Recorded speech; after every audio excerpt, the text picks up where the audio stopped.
घुटनों का व्यायाम भाग 2।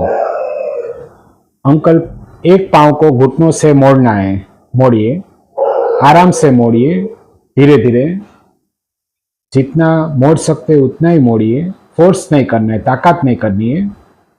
लंबा कर दीजिए 4-5 सेकंड रख के, फिर से दूसरा पांव मोड़िए, आराम से मोड़ना है। सपोज पूरा नहीं आता है हमसे तो थोड़ा कम मोड़ना है, जितना मोड़ता है उतना ही मोड़ना है। बार बार मोड़ने से हमारी जो फ्लेक्सिबिलिटी है हम मेंटेन कर पाएंगे। 3-4 सेकंड के बाद लंबा करिए अंकल उसको, फिर दूसरा पाँव 1 बाय 1 ऐसे एक साथ हम 5 बार 10 बार जैसे आराम हम कर सकते उसी तरह से, कुछ तकलीफ नहीं होनी चाहिए। 5 बार में सपोज थक जाते तो 5 ही बार करना है शुरुआत में, फिर धीरे धीरे बढ़ाना है। जैसे दिन में 2 बार 3 बार आराम से कर सकते हैं, लेकिन फोर्स नहीं करना है। आराम से जितनी फ्लेक्सिबिलिटी है वो हम रोज करेंगे तो मेंटेन भी रहेंगी, जॉइंट स्टिफ नहीं होंगे, नी जॉइंट का लुब्रिकेशन अच्छा रहेगा। कुछ तकलीफ हो रही है अंकल? नहीं। बराबर है ना? Yes, okay. फिर दूसरा व्यायाम, एक पांव पूरा ऊपर उठाना है, बस 40-50 डिग्री तक। रोक सकते हो तो रोकिए अंकल, वरना धीरे धीरे नीचे लीजिए 3-4 सेकंड के बाद। ये भी 1 बाय 1 करना है, एक के बाद एक। तो उससे क्या होगा कि एक पांव को हम आराम दे सकेंगे बीच में। सपोज एक पांव की हम एक साथ 5 बार 10 बार भी कर सकते हैं, लेकिन 1 बाय 1 करने से दूसरा पांव अंकल 2-3 सेकंड रखिए, फिर धीरे धीरे नीचे लेना है। इसकी स्पीड मेंटेन रहनी चाहिए। हम जितना धीरे धीरे करेंगे उतना उसका कंट्रोल, एंड्योरेंस, स्ट्रेंथ बढ़ेगी। 50+ 60+ के बाद तो जो हमारी स्पीड है वो हम मेंटेन कर पाएंगे, तो स्ट्रेंथनिंग अच्छा होगा। सपोज हम वेट नहीं लगे तो भी हमारा स्ट्रेंथनिंग बहुत अच्छा रहेगा, एंड्योरेंस भी बढ़ेगा। आराम से करिए अंकल, धीरे धीरे।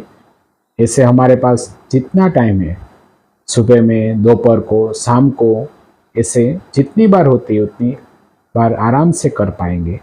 लेकिन रोज करने से उसका हमको फायदा मिलेगा कि मसल्स हमारे कमज़ोर नहीं होंगे, घुटनों में जो लुब्रिकेशन है उसकी पंपिंग एक्टिविटी चालू रहेगी, जो ऑस्टियोआर्थराइटिस बोलते हैं उसमें प्रिवेंट करने के लिए भी ये एक्सरसाइज बहुत अच्छी है। फिर से दूसरा लेग, और घुटना लंबाई रखिए अंकल, घुटना बराबर है, सीधा ही रखिए। हाँ, दूसरा पाँव धीरे धीरे आराम से उठाना है। ओके, नेक्स्ट व्यायाम। उसके बाद अब उल्टे लेट के एक पाँव को मोड़ना है, सिर भी नीचे रखिए अंकल, घुटनों से मोड़िए, आराम से मोड़िए, जितना आता है उतना ही मोड़िए, बस फोर्स भी करना नहीं है। कंफर्टेबल होना चाहिए आपको, झर्क नहीं लगना चाहिए, धीरे धीरे ही मोड़िए, बस धीरे धीरे लंबा करिए। और ये भी 1 बाय 1 ही करेंगे तो अच्छा है हमारे लिए। एक साथ भी कर सकते हैं, ऐसा कुछ नहीं है, लेकिन एक बीच में 1 बाय 1 करने से एक पाँव को थोड़ा आराम मिल जाएगा। बस ये आराम से करिए अंकल, मोड़िए। कई बार क्या होता है कि हम जितना ज़्यादा लेने का फोर्स करते हैं तो ये भाग ऊपर उठने का चांस रहता है, कि हमको ऐसा लगता है कि घुटना ज़्यादा मोड़ना है, तो बैक भी लिफ्ट हो जाने का चांस एक रहता है। तो जितना आता है उतना ही मोड़ना है। ऑस्टियोआर्थराइटिस के कारण हमारा घुटनों से जो लुब्रिकेशन कम हो जाता है, उसके कारण हमारा पाँव पूरा नहीं मुड़ेगा, थोड़ा तो बाकी रहेगा ही, लेकिन 90-100 तक आता है तो एकदम इनफ है, मोर देन इनफ है। ये 1 बाय 1 चालू एक्सरसाइज, ये भी हम कर सकते हैं और दोनों साथ में भी कर सकते हैं। अब दोनों अंकल साथ में मोड़ना है, दोनों पाँव नजदीक रख के घुटनों से यहाँ, यस, जगह बहुत कम रहनी चाहिए, बराबर है। इसमें भी आराम से, फोर्स नहीं करना है, और धीरे धीरे नीचे लीजिए, शांति से नीचे लीजिए। बहुत अच्छा। पहले हमने 1 बाय 1 किया, एक के बाद एक किया। अभी दोनों करने से क्या फायदा है कि हमारे जो ओस्टियोआर्थराइटिस के कारण जो एंगल डिफॉर्मिटी क्रिएट होती है लंबे काफ़ी सालों के बाद, जिसको जेनुवारम जेनुवाल्गम बोलते हैं, पाँव थोड़ा टेढ़ा होने का चालू होगा, डिफॉर्मिटी स्टार्ट होगी, तो हम एंकल से नी से नज़दीक नहीं रख पाएंगे, दोनों पाँव थोड़े अलग हो जाएंगे, लेकिन बार बार करने से वो प्रेशर मेंटेन रहेगा। तो डिफॉर्मिटी प्रिवेंट करने के लिए भी ये अच्छी एक्सरसाइज है घुटनों के लिए। लेकिन रोज हम जो टाइम मिलता है वो टाइम पे करने से काफ़ी बेनिफिट होता है, सालों तक काफ़ी फायदा होता है। नेक्स्ट, अब खड़े हो जाइए अंकल। जैसे बैठे बैठे घुटनों से पाँव उठाना है, करिए ऊपर अंकल, बराबर है।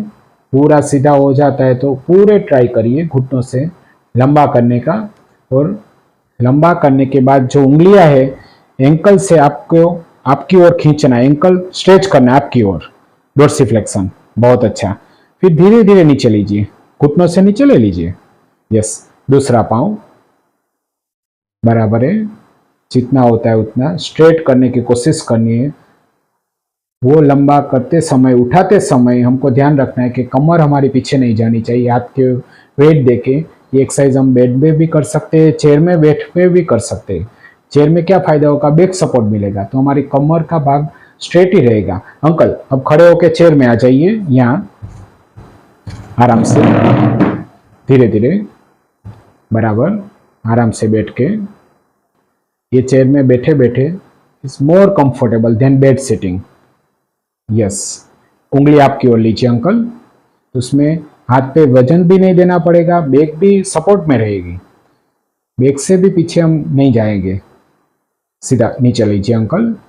दूसरा पाँव, 1 बाय 1। ये हम तो बार बार कर सकते हैं, इसमें तो बैठ के करने वाली एक्सरसाइज में तो एनी टाइम एनीवेयर भी कर सकते हैं। सपोज सोने की एक्सरसाइज देखी हमने, वो बेड में भी हो सकती है, हम लेटते तभी वो पॉसिबल है। ये तो हम बीच में दिन में जब भी बैठे, चेयर में बैठे, बेड में बैठे, तो फ्रिक्वेंटली 2-3 बार कर सकते हैं, फिर 1-2 घंटे के बाद फिर से 2-3 बार कर सकते हैं। ऐसे बार बार करने से जो हमारे नी मसल्स है, जो क्वाड्रिसेप्स बोलते हैं, ये कमजोर नहीं होंगे। हमारी उम्र बढ़ती है, दिन बढ़ती है, वो भगवान के हाथ में है, वो हमारे हाथ में नहीं। लेकिन जो मसल्स कमजोर हो गए, उसको स्ट्रेंथ रखने के लिए जो चाबी है वो हमारे पास है। हम समय निकाल के ये करेंगे तो हमारे मसल्स कमजोर नहीं होंगे, तो फ्यूचर में इसका बेनिफिट होगा, नी पर्टिकुलर फॉर ऑस्टियोआर्थराइटिस नी के लिए। ये हम एक्सरसाइज घुटनों की देखी भाग 2 में। अब नेक्स्ट पार्ट में भाग 3 में उससे थोड़ा एडवांस में प्रोग्रेसिव एक्सरसाइज, स्ट्रेंथनिंग एक्सरसाइज देखने वाले हैं। ये वीडियो देखने के लिए thank you very much uncle, आपको भी समय निकालने के लिए थैंक यू वेरी मच। जय भारत, जय हिंद।